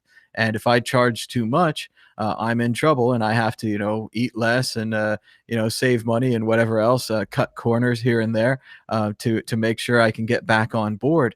But the government, they are huge chargers, right? They have a giant debt account, and they just keep charging every year. And they're like, well, we'll pay for it next year, and oh, we'll pay for it next year. And that's just the way that governments run, right? That's the way that the fiat system works. And John Smith and the invisible hand, all these ideas, Keynesianism, mainly Keynesianism, not John Smith, but Keynesianism, that's the way it works, right? You just print money to solve problems. Then when you have more problems, you just print more money. For the government to switch and be a Bitcoin government would mean they'd actually have to have the money to pay for things. So governments have to do things like my Tallycoin campaign right here. This is a Tallycoin campaign to help us spread the word about Bitcoin, but it could be for anything else. This could be for a brand new B2B bomber, incredible piece of machinery, willing to destroy people from far away, or maybe some drones. Or this could be for disaster relief. Do you want to help people that were destroyed by the hurricane? We can help them. Or this could be for a road. And basically, you'll have to count on the individual citizens to give you some of their wealth so that you can do the government programs that you want to do. We could even do this right here on the World Crypto Network by splitting this up into multiple Bitcoin addresses and saying, okay, this address is for a new microphone. This address is for a new backdrop. And then the people get to vote with their money. And whatever you vote for, that's what we'll do, right? And that this would be it for all the government services, all the everything in the world. So it really does change things. And if Venezuela is thinking about doing this, they better have a big stash of that Petro saved up, because they're never going to get any more. I don't know how the Petro works, but if it works like Bitcoin, you just can't print anymore. If the Petro works like Ethereum or some other cryptocurrencies, well, shrug your shoulders. You can always print more. I don't think that's a great idea, because that's the same system that we have right now. Changing to this system of limited units and the deflationary structure of the halvening will be a completely different world. I don't know if it'll be a better world, but we're going to have to pay for the things that we buy. What do you think, Nico? Yeah, I think it's a good idea to peg a crypto or to a real life commodity like oil or gold. Probably gold would be better. I don't think oil has a very bright future. I think the usage of oil can only go down pretty much. But yeah, I like what you said about the kind of like kickstarting everything. And I do think that in the future that will be the way, not because the states choose to do so, but because they don't have any other option, because people prefer to use this free money and they prefer to pay for the services that they actually want to use. I think so. Once people are educated enough to understand the implications of truly deflationary currency in opposed to inflationary, and it's difficult because people don't see. I mean, according to this mainstream economic theory as well, inflation is good because it will give you an incentive to spend your money, which is horrible because you should not spend for spending's sake. You should have an actual incentive. Maybe you want to do an investment. Maybe you want to support something that is going to bring you some great benefits or more money in the future. So that really makes you think: is this something that I'm about to spend for? Is it going to be an investment? Is it something that I'm going to enjoy more than having this money tomorrow or 1 year after this? And the whole world is run by inflation right now. And like you said, it will be difficult to have a Kickstarter for like I don't know how much some kind of like a war machine will cost, but let's say 20 million for like war expenses to go and blow up some rocks on the other side of the world. I don't think you're going to get a lot of resonance from the people for that. So definitely it will happen. It will probably break nation states to some degree. Some might survive if they adopt, or maybe they can have their own side currency and peg it to Bitcoin or something like that, or gold. I don't know, but definitely it will have an impact, and positive impact on each and every person living in every state in the world. I definitely agree with that. It is all about purchasing decisions. It's what you decide to spend your money on. And I watched a little bit of Anthony Bourdain in Las Vegas because I'm interested in Las Vegas right now. And this guy explained that what they do in Las Vegas is they have all these people that come here, and these people have money, and they can't think of anything better to do with it. So the Las Vegas ecosystem helps them spend their money. It helps them put it in these terrible slot machines that have horrible odds, and these people just sit there plugging away, losing their money because they can't think of anything better to buy. I think that's a really interesting way to think about gambling. I mean, or the kind of gambling that they do. Because I see it, and I'm like, well, I'd rather get a toy, or I'd rather get a soda, or a snack or something like that. I'm more into actual things than just putting money into this machine that never puts money back out. But for other people, they've had enough sodas, they've had enough snacks, and they want this chance of winning $1 million. The chance of winning $1 million is the thing they want to buy. So that's what they decide to spend their money on. So I think that definitely decides, like with Bitcoin, it teaches you to save. It teaches you to value what you purchase. It's more about, I'd rather buy a belt that's going to last 5 years than a crappy fashion belt that's going to last 1 year. Because Bitcoin teaches you that. Whereas the other economy, with the fiat money, like you said, encourages spending, spending for no reason. That looks cool. I'll buy that. That looks cool. I'll buy that. And I'm not immune to this. I buy a lot of garbage too. But we try not to, because we try to be more like Bitcoin and more sustainable. And there's another idea I wanted to talk about here, is that what you're saying is that we might have a worldwide revolution without firing a shot, right? Not a violent revolution, but the other people, and maybe it's true, maybe it's not true, but the previous world rulers, or whoever they were, they tried to organize the world from the top down, and they had a new world order, and they had all these ideas and all these organizations and all these things in which they were going to try to unite the world and make sense of the world in their own way, in their own image, right? And now it looks like, to me, we have a possibility for the exact opposite, for a truly bottom-up world revolution, where we take away all these lines and we see the world as just a world, and it doesn't matter what country you're in or what currency you use, because you just use Bitcoin. And like Nico's saying, I know it's imperialist of me to say this, but you just talk English because that's convenient, because a certain percentage of the world knows English. So it's easier to stick with that than to retrain everyone on a new language. And with perhaps these two tools, a common language and a common currency, that don't really benefit anyone. I mean, it benefits some people that we use English, certainly benefits myself, other people like that. But mainly it's more of a, It's a stoicism. What's the other word I'm looking for? Utilitarianism. It's the simplest thing. It's a tool that works. But I think between the two of those, maybe we will see a new and a different kind of world with different kind of leaders. And I think that's an interesting idea, Nico. What do you think about that? Yeah, definitely. I think we're gonna move into the age of thought leaders, like people who are being followed because people want to follow them because what they say resonates within them, and rather than we're just born into a country and as a basically what is happening now, we are born into sort of a slavery. I mean, we are born as a property of a nation state, and we are subject to taxes and all that. And in the future, we might be able to actually be free from that. And I'm personally super excited to see what humankind can do with a truly free market when each and every decision is carefully weighted and studied before a purchase is made, before a move is made. I think that's going to lead to a whole new age of prosperity and technological advances as well, because the incentive models will be to develop something really amazing, something people want to buy, something not slot machines and not like, you know, IKEA crap quality furnitures and stuff like that, just to get the money off your hands as quickly as possible. And certainly in Venezuela and other places where they have runaway inflation, it makes more sense to store your value in goods, not necessarily little plastic toys and trinkets and things, but more like little whiskey bottles, toilet paper, clean water, food that lasts a long time, food with lots of preservatives, things like that. They're joking in the chat that maybe Venezuela put a pause feature into the Petro.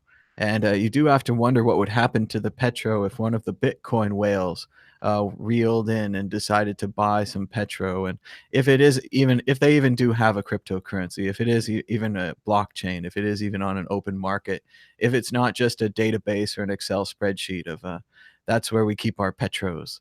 I don't know any of these things. I mean, we could go research more about the Petro, and you can tell us in the chat it has this algorithm and it has those things, if that's even known. But yes, it's a very interesting story. Been talking about the Petro this morning. Jeremy in the chat says that Big Mac coin is Satoshi's true vision. Big Mac coin. I tried to get some Big Mac coin. I don't know if I guys told you this story, but I went to McDonald's. I was about 3 days after the promotion began. And I asked the guys at the counter, do you have any Big Mac coin? They said maybe in the office. They were going to go check. Then it turned out they didn't have any. And this is the power of marketing and the fallacy of sunk cost and all of those things. But I ate at McDonald's anyway. I ate there even though they didn't have the promotion that I wanted. They didn't have the coin I wanted. I figured, what the heck, I'll eat here. And they served me cold, old chicken McNuggets because I didn't say fresh. Always say fresh when you order at McDonald's. Takes a little longer. You just have to say fresh and they'll make it fresh. But yeah, no, it was a lousy experience. I don't want to go again. But they got me with the Big Mac coin, and I ended up with no Big Mac coin. I have zero. So if Big Mac coin goes to $1 million, I am screwed. So Nico, you're in Finland. Are there any McDonald's participating in the 50-year Big Mac coin thing? Also, I heard the Big Mac coin only lasts a year, so they're not really saying that it's going to be backed by Big Macs forever. So it's not as valuable as I previously thought. Yeah, I was disappointed as well, and not to my knowledge, I haven't run into any Big Mac coin supporting restaurants yet. But I do frequent McDonald's because I like the cheeseburgers. I normally order it without the pickles and the buns, and just the patties and the cheese. That's what I like. McDonald's in Finland, they got you even there. Yeah.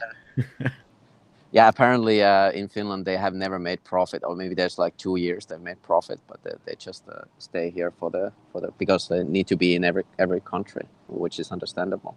But yeah, I still want the Big Mac coin. They got me too with that advertisement, and yeah, I think it's actually a good idea. And we're gonna see that in the future, companies pegging maybe some of their own cryptos or some digital tokens to their physical life commodities or maybe food or whatever, and then you could just always redeem it for that. I think that's a cool idea. And yeah, I tweeted also, like somebody was commenting who was working on the McDonald's, and he was like asking, you know, he said like, I'm not a economist or anything like that, but wouldn't this make if it was backed up by a Big Macs, wouldn't it make it more sound money than a USD?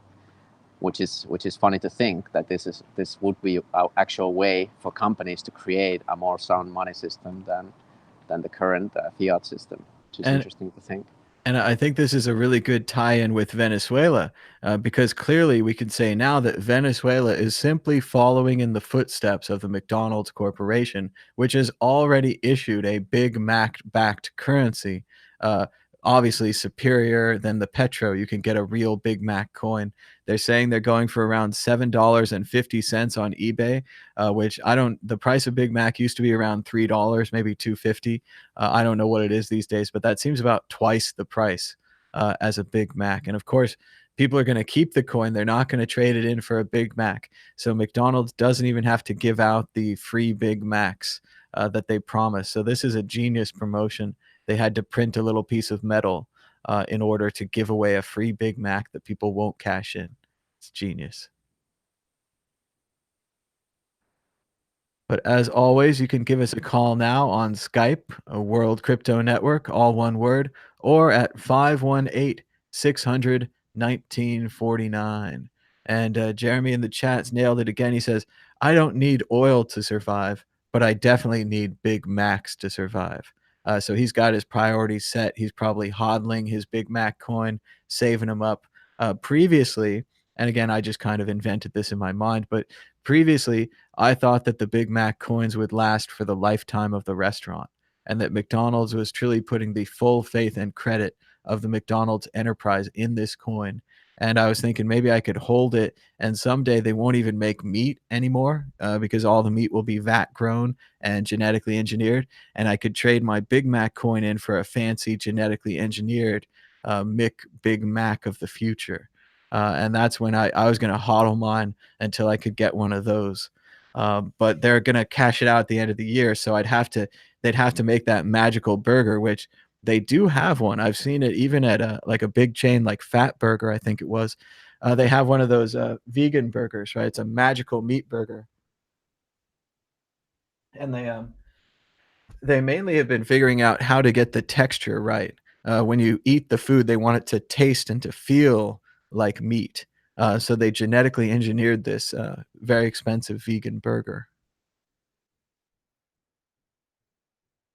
Yeah, I think it's a good idea to have it. It would have been a better idea to have it have no expiration date. So you would always be able to. I mean, I think it's safe to say that McDonald's is probably going to be around longer than most of the banks. I mean, like you know, like Jeremy said, people are going to want Big Macs. People are going to always want those. So I don't see it going away. Maybe just change forms. And this is their chance to make a big move on the governments, right? McDonald's could take them down here. They're going too short by doing it only for a year. That actually reminds me of this movie Idiocracy that I watched the second time just recently. And wasn't it also that there was this fast food chain that owned like the whole world or something like that? I think that's not far off. Well, there's another one called Demolition Man. I'm losing my voice. I swallowed water wrong. But in Demolition Man, Taco Bell takes over.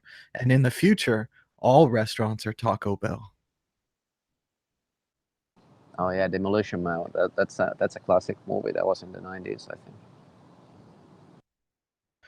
Ah, yes, but McDonald's is definitely going all the way. It would have been great to see them produce more Big Mac coins and do them forever, like you're saying. They could have done a serialized version every year.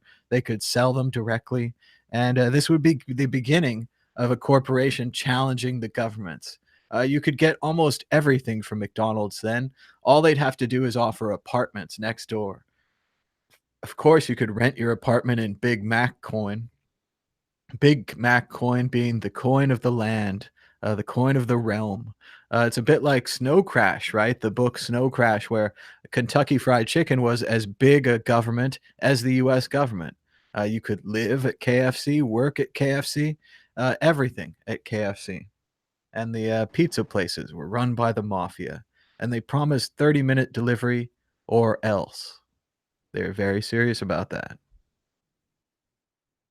I think you're onto something there. Like there's already, I think in New York, there's a whole building that is Airbnb building, which is the renters get some benefits when they rent it as through Airbnb. So it's kind of like a hotel, but it's owned by or operated by individuals. So I think, yeah, we're going to see a lot more privatization in the future in favor of nation states, because the companies, businesses, and entrepreneurs understand the incentive models probably better than the governments in the future. And well, maybe not understand, but rather they have their own incentives better aligned with the people than the government. I mean, government understands for sure what people would need, or what would be good for the people, but oftentimes their incentives are misaligned with the citizens. Yeah, I think they're thinking way too small with Big Mac coin. What they really need is a digital version of Big Mac coin. Then you could hold Big Mac coin in your account. You could use it for banking and savings and checking and other services. My buddy Jim's got 5,000 Big Mac coin. He's going to retire next week. That's amazing. And of course, the price of the Big Mac would go up and down as the price of the ingredients within the Big Mac go up and down, just like the Petro. If the price of oil goes down, everyone in Venezuela loses their shirt, and it's a complete crisis. For the Big Mac coin, if the price of meat goes up, everyone in Big Mac coin loses their shirt, and it's a big crisis. All of the people of McDonald's land are tied into Big Mac coin. They're on the index every day. They didn't used to be. They didn't used to look at the prices. Grimace, he used to just be called Grimace, but now every time he looks at his Blockfolio to check the price of his Big Mac coin, then he grimaces. The Hamburglar, he's been running pump and dump scams on pickles for weeks. It's unbelievable. People say that the pickle market is completely manipulated. I don't know, but Birdie told me, and all the other characters. That purple guy, that's Grimace. But they said in the chat, they reminded me of all the McDonald's characters and how they disappeared. And of course, the most likely scenario is that McDonald's is holding the McDonald Land characters hostage, and that they're down in the basement somewhere, chained to the wall. But yeah, I think this is a good way to think about Big Mac coin and Petro coin and all those kind of coins. Got to get me some of those pickle coins. Those are the most valuable ones. Yeah, I mean, you need a token for everything, right? That's what they say. They say they're going to have a perfect marketplace that'll allow you to trade your target coin for Amazon coin through a minimum of 5 to 10 hops with almost no value loss, as the trades will happen instantaneously. And if your payment gets routed through Toys R Us coin, and they'll happen to be on the time and day when they go out of business, well, you're going to lose all your payments. But this amazing market will solve all of the problems of previous markets. And I've got some oceanfront property in Arizona to tell you. It's really, really cheap. You've got to buy this right now. You don't want to walk out of here without this property. That would be a big mistake. But yeah, Big Mac coin would pay the McDonald's employees. Pay them directly with Big Mac coin. You don't even have to offer discounts anymore. They used to offer restaurant discounts, but now they just give the people an extra 10% Big Mac coin. It's changed everything at McDonald's since they launched their own currency. But we are looking for some phone calls. I think it's frozen or something. You guys have fallen down on the phone calls. We are at 518-600-1949. Looking for a couple more calls to finish out the day. Otherwise, we could read the chat, or worse, do the news. Not the news. No. Yeah, I've been playing catch up because I've been on vacation for a week and I'm totally news blocked, so I have no idea what's going on. All right, Nico has no idea what's going on, so maybe we'll do a little bit more news. We talked a little bit about gerrymandering. Check out the BitHub activity on Bitcoin Cash. Whoa, that's a big open source project. There are a lot of contributors, a lot of people involved, and it's even worse because the scale here, the scale of this Bitcoin graph is 0 to 100. The scale of this Bcash graph is 0 to 50. So it actually should be half the size if we really wanted to compare the incredible amount of activity going on the Bitcoin Cash GitHub. Nick Scabo says he just discovered the cat who really controls our network. Looks legit. That is one well-off cat. Maybe we've been going about this all wrong, I said on Twitter after reading my friend Rhett Creighton. I said, maybe we should argue against auditing the Fed. Did you know the Federal Reserve and Fort Knox gold reserves haven't been audited since 1955? Ignorance is bliss. Don't audit. Free the Fed. USA. I think it's great that we haven't audited the Federal Reserve since 1955. I think we should keep doing that. America, America. Also want to give a shout out to the Oakland A's. They're in first place. It's amazing. The A's have no money. They play in a terrible stadium. They have a bunch of young players who are overachieving, and they're ahead of the Houston Astros and the Seattle Mariners, both of whom have more money, better stadiums, and better players. So go A's. And it's right around the time of the anniversary of the 20-win game. Pretty impressive. In 2002, the Oakland Athletics won 20 games in a row, and I was there. It was pretty cool. I played some pinball the other day at the Pinball Arcade. This was the game of the day for me. It's called Circus Voltaire, and it was highlighted with some new lights at the Pinball Arcade. Sometimes they enhance the machines with LED lighting, bringing them up to the future, as we didn't have these lighting when the pinball tables were invented. So this one's very good. You get to kill the ringmaster right there. He pops up and laughs at you, and I was successful in taking him down. It's very cool. Alleged Bitcoin dealer living in Rosarito indicted in San Diego on money laundering charges. A 21-year-old Bitcoin dealer from Baja California was held without bail Friday in connection with a 31-count indictment charging him with international money laundering and other financial crimes related to his digital currency transactions. So big news as the government's crackdown on local Bitcoins continued. Be very careful if you're buying or selling Bitcoin on local Bitcoins. You never know who you're trading with. Bitcoin and the crypto markets do not need a Bitcoin ETF to be great, but it would help, right? And again, this is more, we don't need you. We don't need a cane. We can walk fine on our own. But if you can walk fine on your own, why are you using that cane? Cryptocurrencies miners ignore the Bitcoin price fall and focus on expansion instead. Once again, the miners are way ahead of everyone else. They know how few Bitcoins they are, and they know that they benefit when we make the deal to use Bitcoin as our money.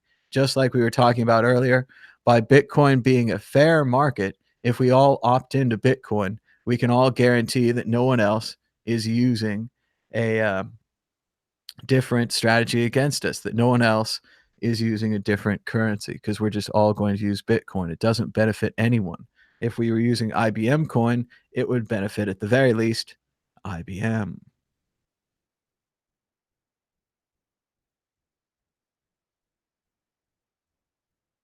I like this article just because it calls Meltem a crypto boss. This is from the express.co.uk tabloid. Bitcoin price. Crypto boss says Bitcoin bubble has burst.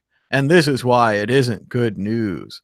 And this is based on a long interview with Meltem Demour, who is now CoinShares chief strategy officer But I met her when she was working at Digital Currency Group with Barry Silbert, the company that seems to own almost everything in Bitcoin. They own a little bit of CoinDesk and that giant conference that CoinDesk runs. They own a little bit of almost every company in Bitcoin. And she's the crypto boss. Congratulations, Melton. Well deserved. I wonder what it takes to Go ahead, sorry. become. Yeah, I wonder what it takes to actually become a Bitcoin boss. What level of expertise do you have to be on? Well, you know, in the movie Untouchables, Robert De Niro playing Al Capone had to beat someone to death with a baseball bat. So you got to figure that happened.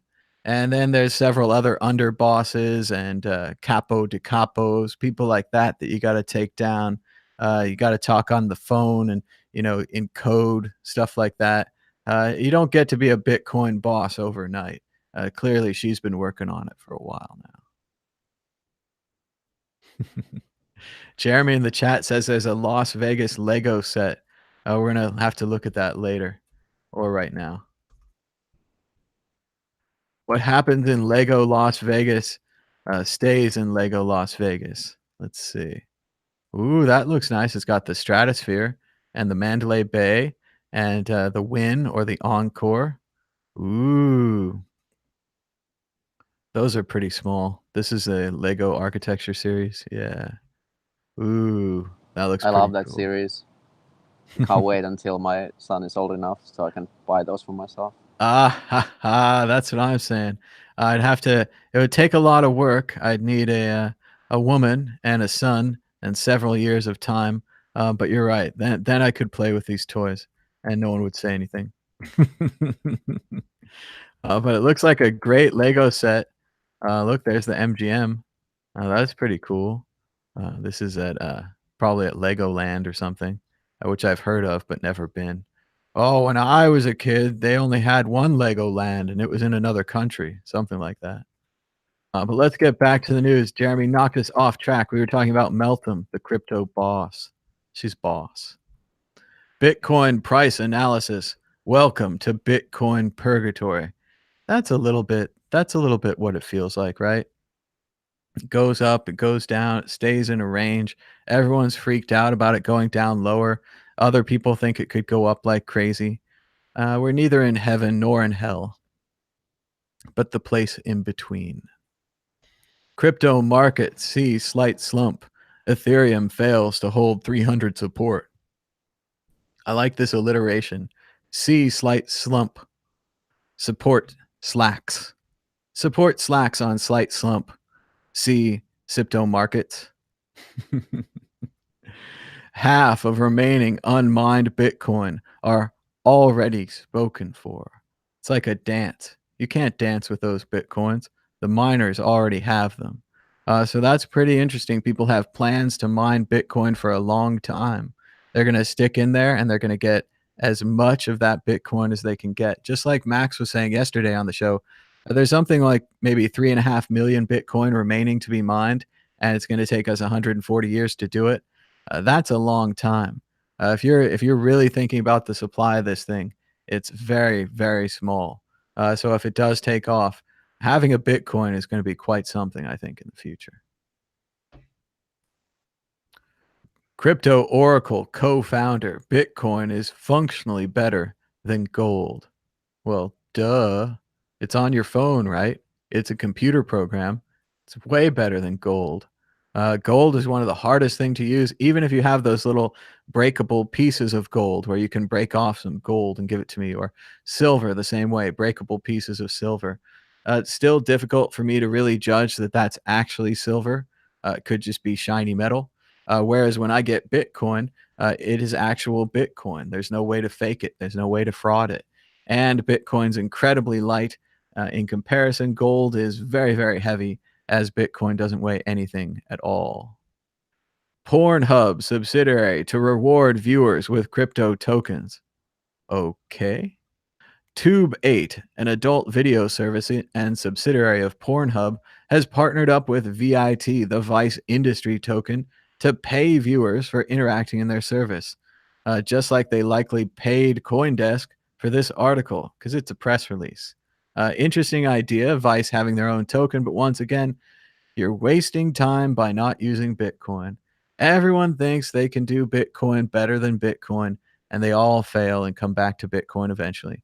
Why not reward your viewers with actual real money, like a very small amount of Bitcoin? You could do batching. It would be amazing. It would give people actual money instead of giving them whatever this VIT is.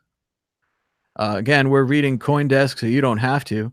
Artist Ai Weiwei uses Ethereum to make art about value. That's a joke, right? That's like a joke headline. This is some kind of Onion website. I like Weiwei. I think he's a cool artist. I've got his book in the other room. It's really good. It's full of quotes. But I don't think Ethereum has any value. So maybe this is just a joke. We're just going to leave it there. U.S. border officials to test blockchain for certificate tracking. And again, I think this is just people that never upgraded to databases. They have old paper forms. They're used to knowing nothing. And they're like, imagine if we database that paper form, we would know everything instantly. And then they're like, oh, yeah, we'll put it on a blockchain because that's a way to make a database that's distributed. And sure, that's part of what a blockchain is, but you're not really getting it. You don't really know what you're doing, and it's getting bigger and bigger. Like when this thing happened in 2014 or whatever it was, we had the whole first round of blockchain mania.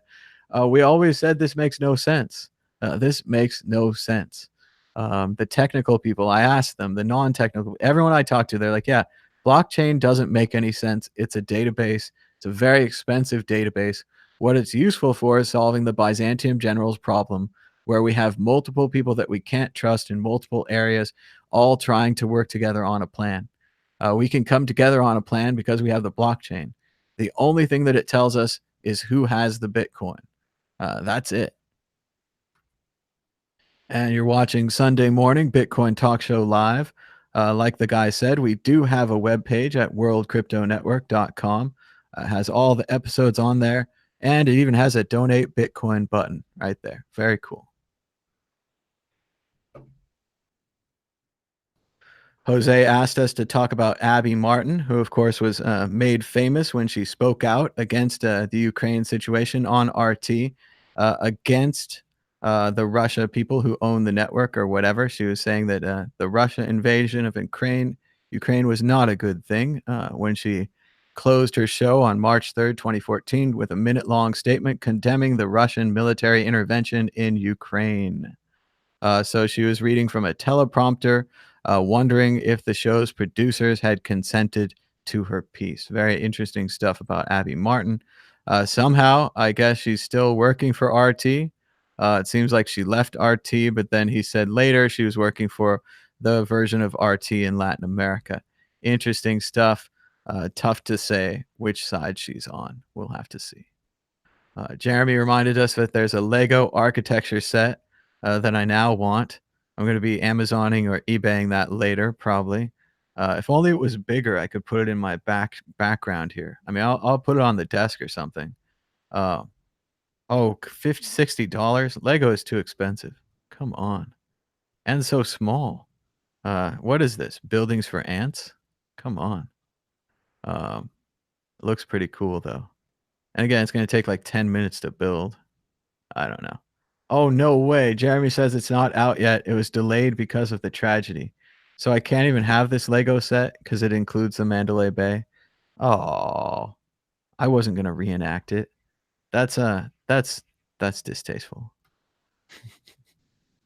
Question mark. Yeah, here it is. Like Jeremy said, question mark. Doesn't have the Mandalay Bay anymore. How very strange. It's still a nice hotel. It's still there. It's not like somebody controlled demolitioned it perfectly into its footprint, leaving behind molten lava that melted people's boots for weeks and was visible from space. Wow. Okay, so update August 11th, 2018. Wow, that was 8 days ago. An updated Vegas skyline set is being released with a revised set number. Dun dun dun dun. Which Las Vegas landmark replaced the Mandalay Bay? And it looks like the Bellagio. The Bellagio with the fountains replacing the Mandalay Bay in the Las Vegas Strip. Very cool. The base. Wow, this guy's. The Fremont Street is right here. Oh, wow. That's cool. The Fremont Street is that part there. Uh, I don't know, Jeremy. This looks pretty good. We might have to have a tally coin fundraiser right here to purchase this Lego set. And then, of course, I'll have to build it on the air. But this sounds like great fun. We're definitely going to check out this Lego Las Vegas set. And also, update for a future program. I did purchase a couple of these open dimes. Everybody talks to me about them. They say this is the way to give people Bitcoin, like your friends and family. It's kind of a disposable Bitcoin solution. Apparently, once you knock the chip out or something, you can get to the private key, but until then, you can't. I don't really know how it works, but I'm going to demo them soon on an upcoming program here on the World Crypto Network. Nico, have you tried out these open dimes yet? Given this a try? Yeah, I was gonna say I'm extremely curious on those. I wanted to order some, but I haven't gotten around to. I did, however, pre-order their hardware wallet from the same manufacturer. It's called the Cold Card, I believe, but I don't think they ship yet. But yeah, the Open Dime is really interesting bearer device because I do think we need some kind of a physical media also to be able to transact some value, and it's a neat way to give it away as well. And Maybe store it. these are around $40 for the 3-pack. So they're more like 12, 13 bucks each, 15 bucks, something like that. But you can buy them right on Amazon.com, direct from the Open Dime manufacturer. I think these can be trusted. It's not really tamper-proof packaging, so I don't know if they've sniffed the keys or whatever. But I'm told there's some kind of way that the key stays on there. Once the key's been exposed, you can tell on the chip, something like that. But I'll be reading the help files and doing all that. They say there's. Go ahead, Nico. Yeah, the way I understand it is you have to push a needle through the chip, physically altering it. So that would be the only way to expose the key. I don't know the details of that, but that's what I read. That's fascinating. I'd want to know all the kind of behind the scenes, at least like a layman's explanation of what's happening. Why am I pushing out that chip with a needle? And I'm sure they have this information. I just haven't sought it out yet. But mainly, I've heard of this as a way, like if I put $100 on Bitcoin on here and I gave it to my friend, he could either hold on to it as $100 in Bitcoin, or he could trade it to someone else, because as long as he hasn't punched out that chip with the needle, he can still say that there was at least $100 or a 0.1 or whatever $100 is these days on this device. Right, and you can always plug it in and just check the balance without taking it out. But once you want to spend it, then it's disposable. But the idea is that you can hold for extended periods and even let it change hands. If you have, like, let's say, maybe 0.1 Bitcoin or something like that, then that might be a practical sum to give payment on something. That sounds great. It's a little divisible piece of silver. But it just shows that Bitcoin software and Bitcoin can exist in many different forms. Bitcoin doesn't have to exist just as a piece of paper or just as a key or just as a hardware wallet. It can be this kind of in between a paper wallet, in between a hardware wallet. They say it's a Bitcoin credit stick. Interesting idea. We have to create a new word for this because no one's ever seen something like this before. So it's pretty cool. So I'm going to be demoing that soon. But I think we're going to head towards the end of the show. So Nico, where can the people find out more about you? What are you doing? What's going on Twitter? Sure. Yeah, you can reach me at Twitter at Omnifin, double N at the end. I have 2 channels that I run. Consensus with a K is the one from Finnish Cryptocurrency Association. I do a show every Monday, 4 p.m. Sometimes it's Finnish, sometimes it's English. I have my personal channel, Maximal Liberty, where I try to do a little bit more thought out, longer videos on various topics on cryptocurrencies and freedom, pretty much. So that's pretty much it.